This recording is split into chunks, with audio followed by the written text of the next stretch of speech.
अस्सलामुअलैकुम वरहमतुल्लाहि वबरकातुहू। प्यार प्यार दोस्तों, क्या हाल है, कैसे? उम्मीद है कि खैर खैरियत से होंगी। मेरी दुआएं आप सब लोगों के साथ है। और मैं जो है ना आप लोगों के साथ इतनी प्यार से, इतनी मेहनत करके, इतनी जद्दोजहद करके अब व्लॉग बनाती हूँ।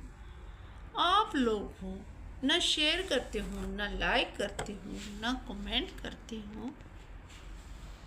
क्यों? ऐसा क्यों? इस क्यों का जवाब आप लोगों के साथ है या नहीं है? बस नूरीन खान आप लोगों की दोस्त आप लोगों से नाराज़ है, ना चैनल को सब्सक्राइब कर रहे हो अपने दोस्तों से, ना लाइक कर रहे हो, ना शेयर कर रहे हो। प्लीज़ प्लीज़ प्लीज़ ऐसा मत करो। लाइक करो, शेयर करो, कमेंट करो। और मैं आप लोगों की दोस्त हूँ, दुश्मन तो नहीं हूँ ना। प्लीज़, कैसे मेरे दोस्त हो, मैं आप लोगों को रोज़ाना दुआएं देती हूँ और आप लोग फिर भी जो है ना मेरे चैनल के साथ जुल्म कर रहे हो। अच्छा चलो सही है। गिले शिकवे तो हो गए हैं, हमारे बहुत सारे गिले शिकवे हैं जो मेरे दिल पे हैं, और गिले शिकवे होते रहेंगे और है भी और होते भी रहेंगे।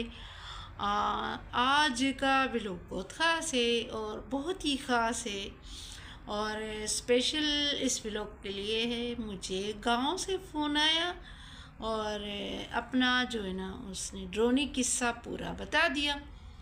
मेरी कज़न है, मेरी चाचा की बेटी है, और वो जो है ना उसने अपना पूरा किस्सा बता दिया। और पूरी जो है ना वीडियो को पूरी वॉच किया करें, और प्लीज़ प्लीज़ प्लीज़ जुल्म ना करे।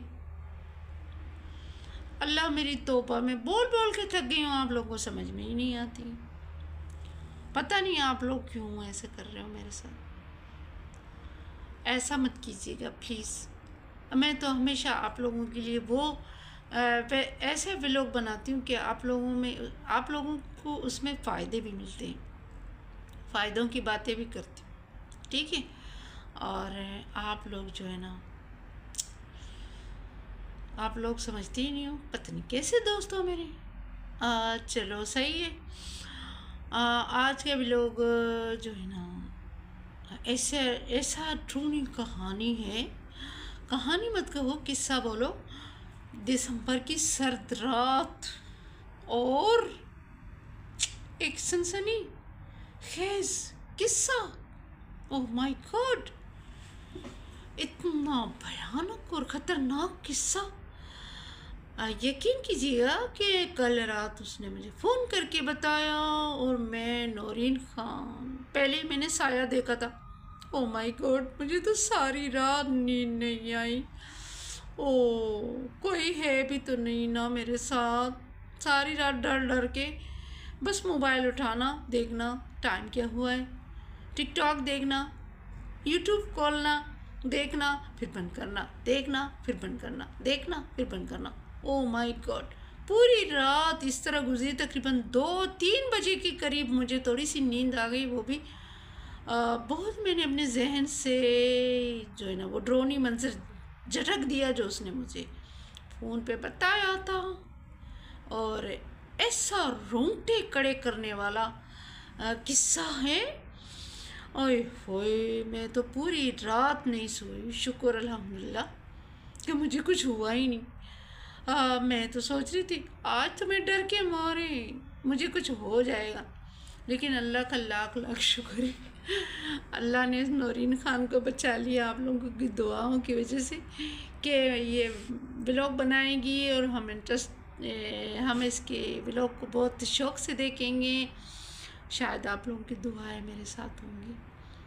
तो चलते हैं किस्से की तरफ। वीडियो पूरी जो है ना तवज्जो से देख लीजिएगा, बहुत ख़ास और बहुत प्यारी वीडियो है। और मैं अक्सर करके वो किस्से आप लोगों के साथ शेयर करती हूँ जो सच पर मबनी हो, क्योंकि मुझे झूठ वाले किस्से खुद भी अच्छे नहीं लगते और आप लोगों के साथ भी शेयर नहीं करना चाहती हूँ। तो किस्सा कुछ यूँ है कि मेरी कज़न ने मुझे फ़ोन किया कि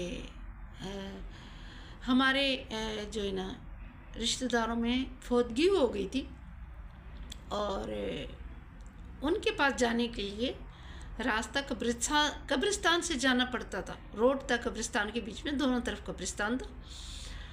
तो हमारे घर वाले तो पहले पहुंच गए, लेकिन ये है कि मेरे अब्बू ने लेट कर दिया, यानी कि मेरे चाचा ने।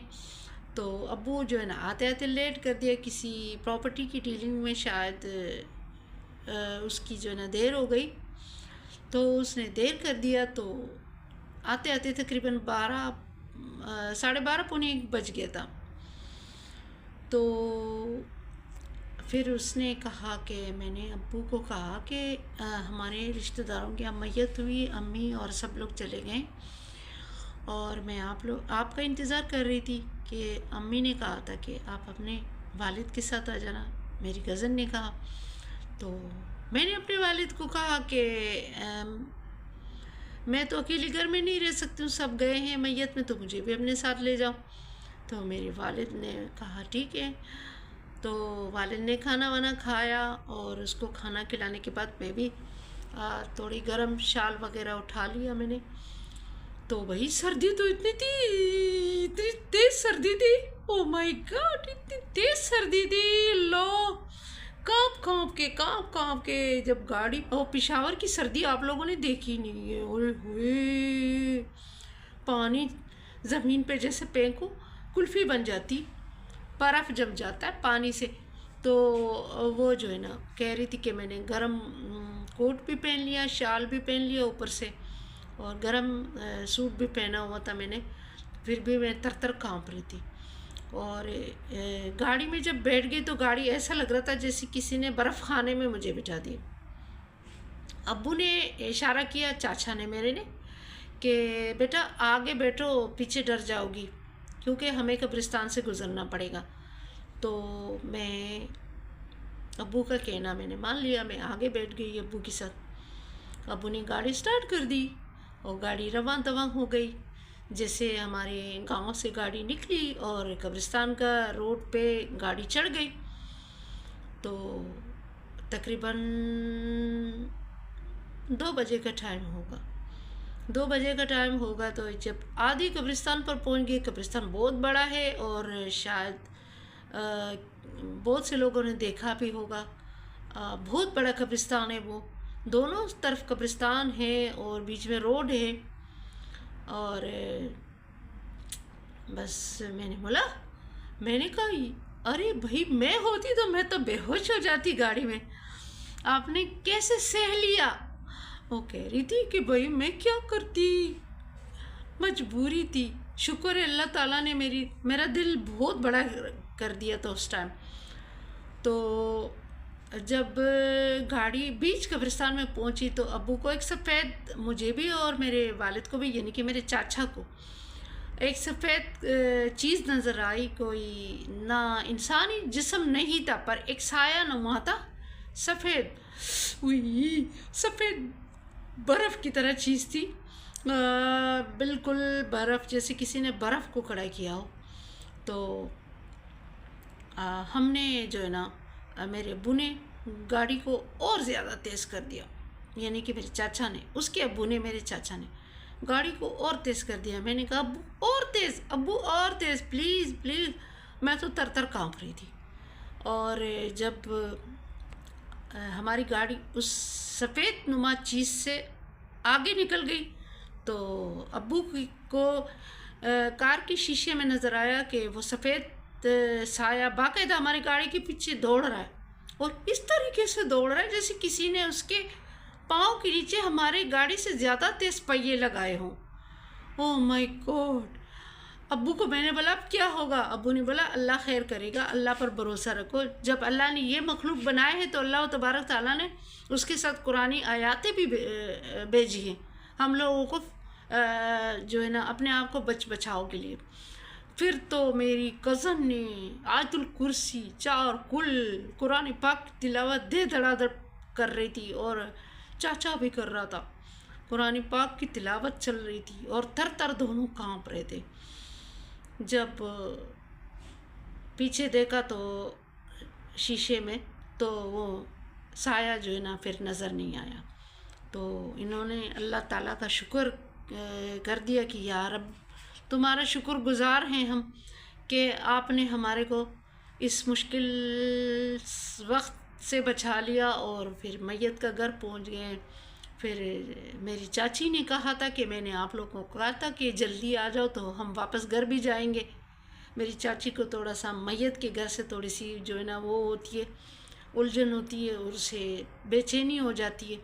तो चाचा ने मेरे बोला अब तो हम दोनों बाप बेटी कब्रिस्तान से सवाल ही नहीं होता है कि हम रात को गुजरे। भाई इधर मैयत के घर लेटना पसंद करेंगे लेकिन हम जाना पसंद नहीं करेंगे। फिर मेरी चाची ने कहा अब क्या होगा, मेरे को तो मैयत के घर से जो है ना वो होती है, घबराहट सी होती है और ये ना हो मैं बीमार हो जाऊँ। फिर मेरे चाचा ने उनको दूसरे रिश्तेदारों के घर लेकर गए और जो है ना उधर सो गए। फिर सुबह आए लेकिन कह रहे थे कि सुबह भी में हम कब्रिस्तान से जब गुजर रहे थे तो हमारे रोंगटे खड़े हो रहे थे, वही रात का वाला मंज़र हमें याद आ रहा था। और फिर क्या हुआ कि जो है ना दोनों बाप बेटी को, मेरे चाचा को भी तो मेरी कज़न को भी, दोनों को बुखार हो गया। और कह रहे थे कि जब हम गाड़ी से उतरे ना ऐसा लग रहा था कि हमारे ऊपर किसी ने लोटे भर भर के पानी डाला है, इतना पसीना हम लोगों से डर के मारे निकला था। बस अल्लाह ने खैर कर दिया और उन दोनों की जो है ना ज़िंदगी बच गई। वे लोग अच्छा लगा तो लाइक शेयर ज़रूर करिएगा, कमेंट भी करिएगा, सब्सक्राइब भी करिएगा चैनल को और अपने दोस्तों के साथ शेयर करिएगा। चलती हूँ, दुआ में याद रखिएगा और अपना ढेर सारा ख्याल रखिएगा। अल्लाह तबारक ताला आप लोगों को खुश हो आबाद करे। अल्लाह हाफिज़।